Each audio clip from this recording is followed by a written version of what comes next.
Hi, hi, hi, hi, hi, hi. Turn that up a little bit. Hey everyone. Hey everyone. Adam Kelsey here from GamesMadeRight.com. I just wanted to finish up my last video with doing some quick animation reference links and exporting that into Unity, getting an initial controller set up, and just making sure all of the animations and the base mesh file are all connected properly. So without further ado, here we go.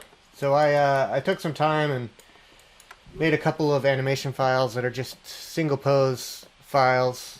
I didn't do any actual animation, so there's only a keyframe. Well, there's only a keyframe on the frame 1 and a keyframe on frame 60.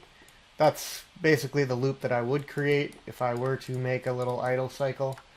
But I just wanted to show the process of how to create an animation reference and how to export that into Unity manually. So let's start from the beginning and create a new reference. So we're going to create a new file. We have an empty file here. I'm going to go File, Create Reference. I'm going to open up the reference editor option box. Now what I'm going to do is I'm going to, under namespace options, I'm going to say use namespaces, and by default this one is selected. Use selected namespace as parent, but there is no namespace in here, so we're going to create a new namespace, and we're going to call it rig. I'm going to press reference, and we're going to go to the base rig file that we created before, and that is just the name of the character, .ma. So this guy is Conan. So we're going to go to the Conan.ma file, and we're going to click reference. So the options show up on the right again here if you're using the My Default dialog box. There is an option to switch this out, but it's a little buggy. So just verify your settings again. We want to use selected namespace as parent, and then we want to append a new string, and we're going to hit reference, and it will do its thing. And there we go. We now have the animation, or the base rig file, referenced inside the animation. So what that basically means is the only thing that will actually be saved inside this file is the keyframe information. All of the rig data and rig nodes and meshes, all of that is coming from the rig file. So we're going to verify our settings. So we actually want real time 30 FPS. We want our linear meters, or our linear working units, to be meter, and we want our time to be NTSC 30 FPS. And then if you go back to the timeline settings, we want real time 30 FPS, and we should be good to go. And then we're going to save this file as, we'll call this, save it as a MyASCII, and we'll call this Conan at, we'll say idle normal 01.ma. So a quick word about the at symbol here. That's a special character for Unity. And the reason we're saving it in our Maya file is we want our exported FBX files to directly correlate with our Maya files that we're creating, so that in the future it's easy to tell where those FBX files came from if you ever have to go back and switch it up or modify it. So the at symbol denotes kind of a split string. So anything after the at symbol, that is what the animation clip inside Unity will be called. So with that in mind, we'll save this. And there you go. There you have a reference file that's ready to go. So you'll notice that in the outliner,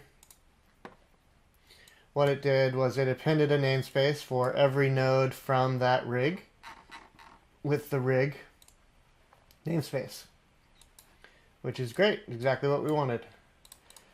So I'm going to open up one of the animations that I already created. So we'll idle a1.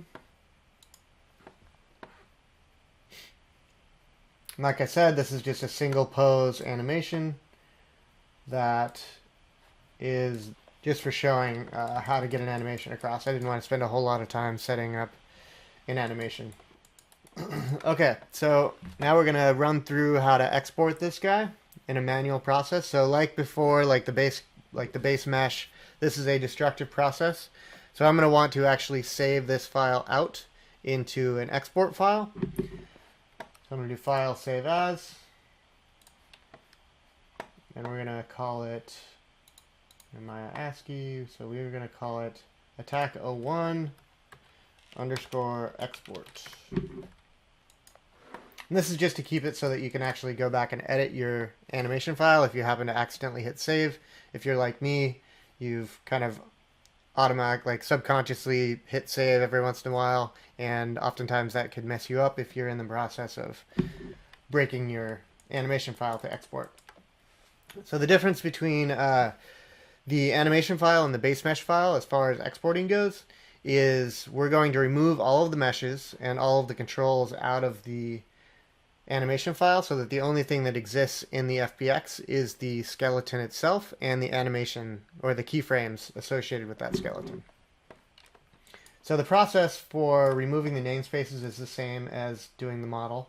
So we're going to go to Window, General Editors, Namespace Editor, and we're just going to leave this up for now. And we're going to go File, Reference Editor. So we're going to click on the reference of the rig here. We're going to right click that, go File, Import Objects from Reference. And what that will do is it will pull in all of the objects that are correlated to the rig file and bake them into the scene. So now that these files are imported, we need to remove the namespace. So we're going to go over to the namespace editor, which we opened earlier. We're going to click on the model namespace, which came in from the rig. We're going to delete that.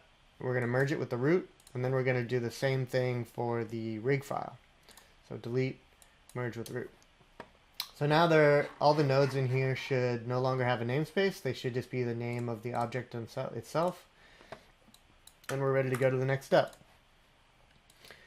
Next step on this is to actually bake the keyframes on the skeleton itself. So in the deformation system, underneath the main group, this is an advanced skeleton, so this is how it's set up for this guy, or for this type of rig. So we're going to go to the deformation system. We're going to go to Edit, Keys, Bake Simulation, and we're going to go to the option box. Now we want to operate on everything below the selected object.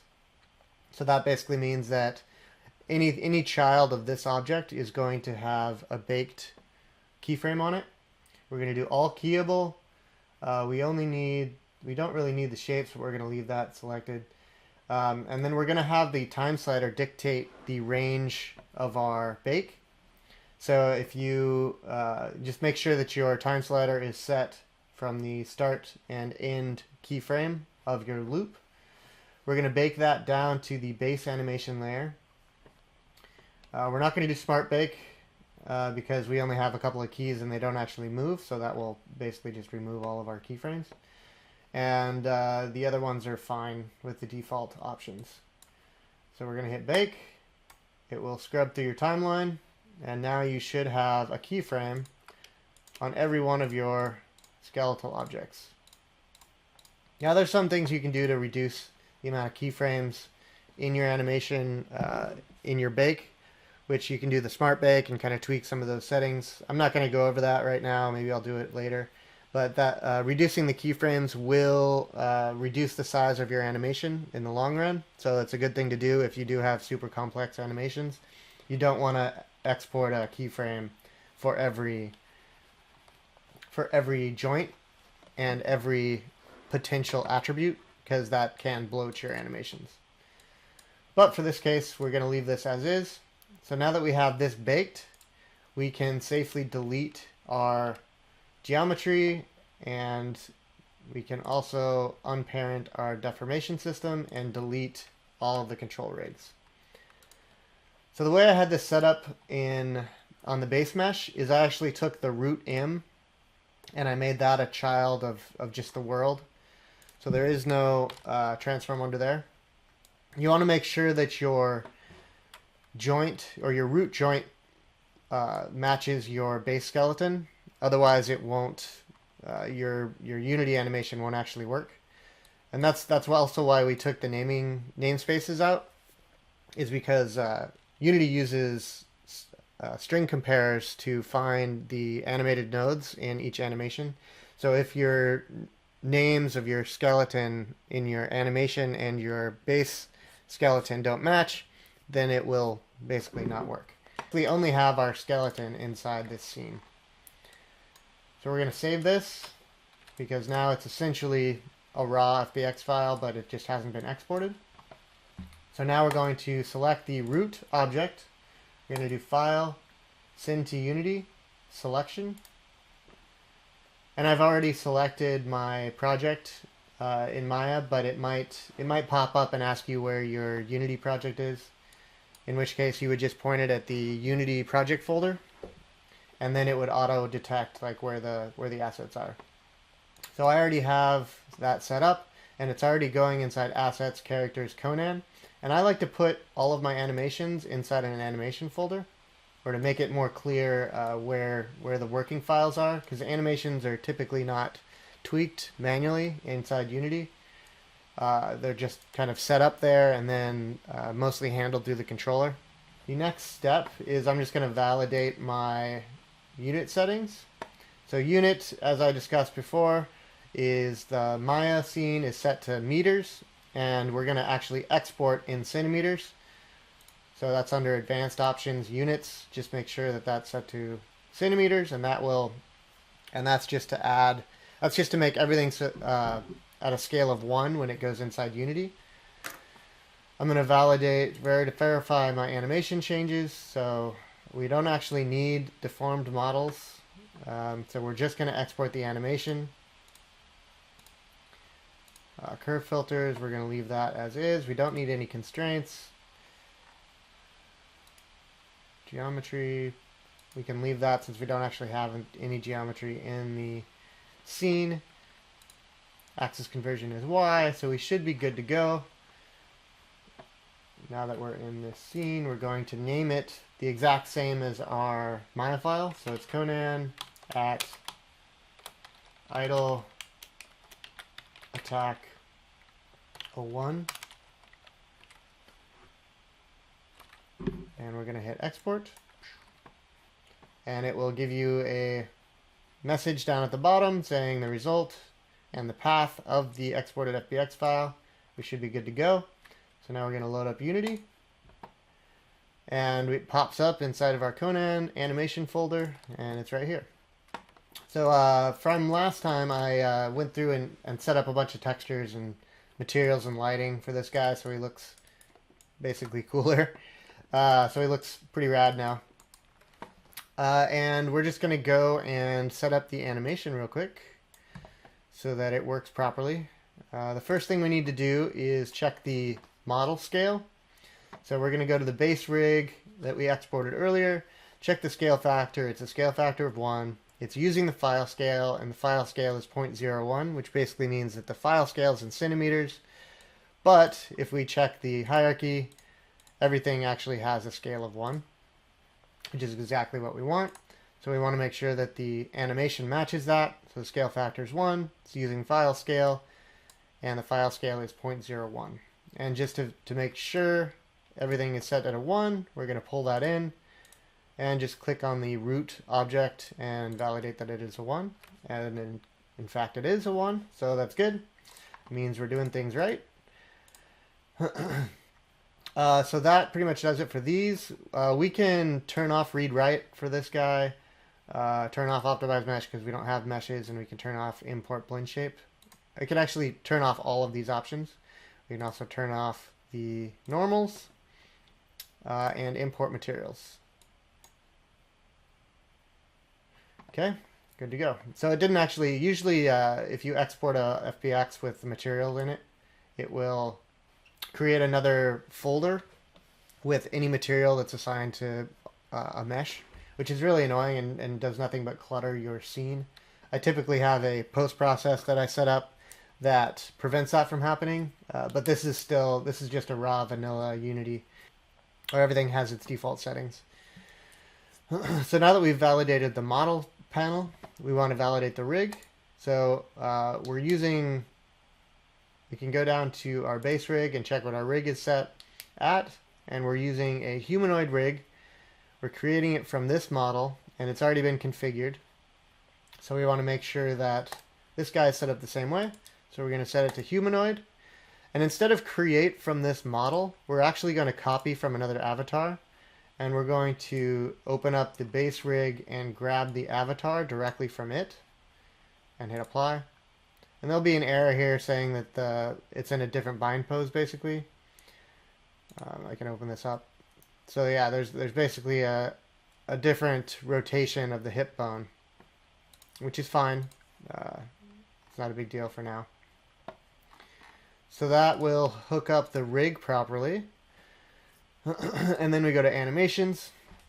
Now this is a matter, or this can be a source of some debate. I typically leave the default compression settings, but that can be tweaked for different animations, and usually you want to do that manually. You don't want to do any sort of automated process that changes your optimization settings or your compression settings for your animation, because oftentimes you'll see things like your IK hands jittering or your feet jittering on the floor if these get set too high. So just keep that in mind.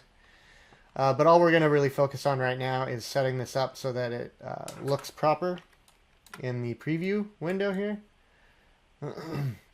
Now it looks pretty much right. The only problem is that the hip orientation is off. So that error from before was basically telling us that our bind pose is slightly off from what the character or the humanoid avatar was set up for, which is easy to compensate for. So we're gonna go into the root transform rotation, and we're gonna take the original position, and as you can see, that snaps it so that he's facing Z again, facing forward Z, and we're gonna bake that into the pose.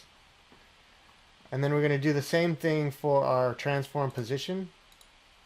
So as you can see, that pops him like forward and backwards. So we want to actually maintain the animation's position and not have that influence based off the avatar's bind pose. And then we're going to bake that in as well. And then we're going to do the same thing for root transform position, which is already set that way. And that should basically set up our initial settings for our animation. As you can see, like the teeth and the eyes and the eyebrows are still animated through blend shapes, and I don't have that set up right now, so they're going to be floating for the time being, which is fine. And then just to call out the @ symbol or the special character here, you can see that the component or the clip that it added for this FBX file is named idle attack 01, and that just makes it easier so you don't have to go in here and add the clips manually and have to rename them and potentially name them incorrectly. But the FBX file is still named Conan @ and if I open this up, the attack idle animation clip is named attack idle 01, which is great. So the next step to getting this guy kind of initially hooked up is to create an animation controller. So we're going to go to the animation folder, right click, go to create animation controller. We're going to call this Conan controller. And what that will do is will basically give us this empty animator that has no states in it. So right now it doesn't really do anything.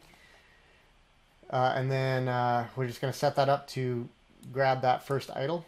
So anything you add in here, it's like the first animation clip that you pull into here will automatically default to the to the default state, and any default state is going to be marked orange here. So what it does is it creates a new clip inside your component, and then it attaches that clip to the idle attack motion up here. You have some options for whether you want to mirror it, whether you have foot IK, that kind of thing, which you can tweak later. For now, we're just going to set this guy up so that when I hit play, he goes into that idle attack, which we should be able to do now. Actually, there's one more thing we need to do. So the Conan prefab is this object. So it's basically the base rig duplicated or dragged into the scene, and then I dragged this instance of the scene into the Conan folder, and it created this Conan prefab. And what the prefab does is it basically holds all the material links inside Unity. It holds any special settings or any hierarchy additions for the Unity file itself. The base rig is literally just the FBX file. You can't edit this. You can't tell it which materials to use. If I drag this in the scene, you can see that it's just a untextured dude. And in order to save those material links, I have to actually drag and drop the materials onto these meshes, and then save this prefab out, like I mentioned before, by dragging and dropping it into the Conan folder. I'm going to delete that. So this prefab, by default, has an animator on it, an animator component. And since we just created the controller is not currently hooked up. So we're going to drag and drop the Conan controller into the animator controller slot, and we're going to hit apply. And what apply does is it basically takes the scene instance and applies any modified attributes to the project version of that prefab. It basically saves your settings. One thing to note is that won't actually save onto disk until you do File, Save Project, or close the editor. So that's kind of a gotcha. Sometimes I hear a lot of people will be editing their prefab directly in the project. They'll do a bunch of changes, but then when they give that file to somebody else, it will be missing some of the changes, and that's often because they didn't hit Save Project or they didn't close the scene. It's kind of a goofy Unity thing, but it's a gotcha nonetheless. What I've done in the past is hack the inspector so that it actually has a save button on there, and that will write it to disk. But I'll cover that later or in one of my tutorials. You can check out some of that stuff on my website, www.gamesmaderight.com. So to continue, we should be good to go. We've hooked up our controller, and we should be able to just hit play on this guy. And he should go into the animation we just created. Yep, there it is. Like I said, there's no motion, but if I wanted to verify that it was playing, I would go to Window, Animator, drag that out, and then click on the Conan prefab, and that will tell you whether or not it's looping or not, or whether or not it's playing. Which brings up a good point, actually, because as you can see here, it goes to the end and then doesn't loop. That's because I didn't set the animation to loop. So if I go back to our animation settings and I say loop time, I don't need to loop the pose or anything like that because it is already looping. So now it should scrub back to the beginning. So now you know that it's actually playing, but the animation itself doesn't have any changes on it. Okay, there you have it. That's how you set up a animation reference inside Maya, and you export that out into Unity, and how to set up your animation files to work with a base mesh and a quick controller that just displays the animation for you real quick. If you have any questions or comments, feel free to comment on the YouTube video, share and like with your friends, subscribe to my channel. I'd love to give you guys some more information. If you have some specific requests, you can reach out to me on my website, www.gamesmaderight.com, and I'll see you next time.